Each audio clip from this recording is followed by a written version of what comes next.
Hello everyone, welcome to my channel. আশা করি সবাই খুব ভালো আছেন আর সুস্থ আছেন।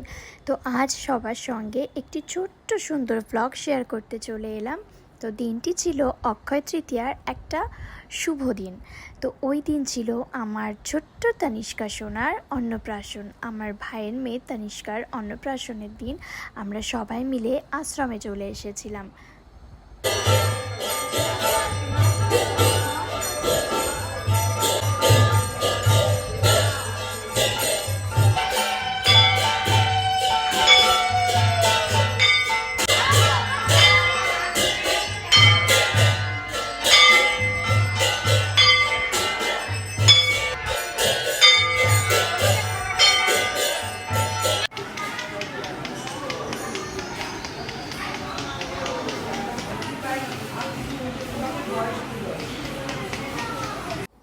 আর এদিকে মন্দিরের দরজাও খুলে গেছে। এখানে গোপালকে ভোগ নিবেদন করা হয়েছে।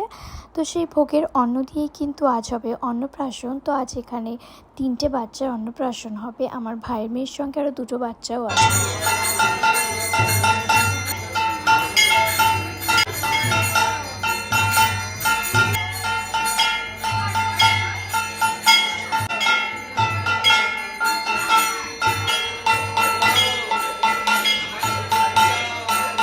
আর এখানে ফুল দিয়ে সুন্দর করে অন্নপ্রাশনের থালাটা আমরা গুছিয়ে রেখে দিয়েছি।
সব বাচ্চাগুলো কাঁদছিল আর তানিষ্কা সোনা তাকিয়ে তাকিয়ে তাদেরকে দেখছিল। তো এবার দেখা যাক তানিষ্কা প্লেট থেকে ঠিক কী ধরে, কী ওর পছন্দ হয়।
আর এখানে দিদি করছে বোনকে আশীর্বাদ। দিদি যদি আশীর্বাদ না করে তাহলে তো আজ অনেক বড় একটা কাজ ইনকমপ্লিট থেকে যায়। তো আজকের মতন এই ছোট্ট ব্লগটি এই পর্যন্ত। দেখা হবে আবার আপনাদের সঙ্গে নতুন কোনো একটি ব্লগে।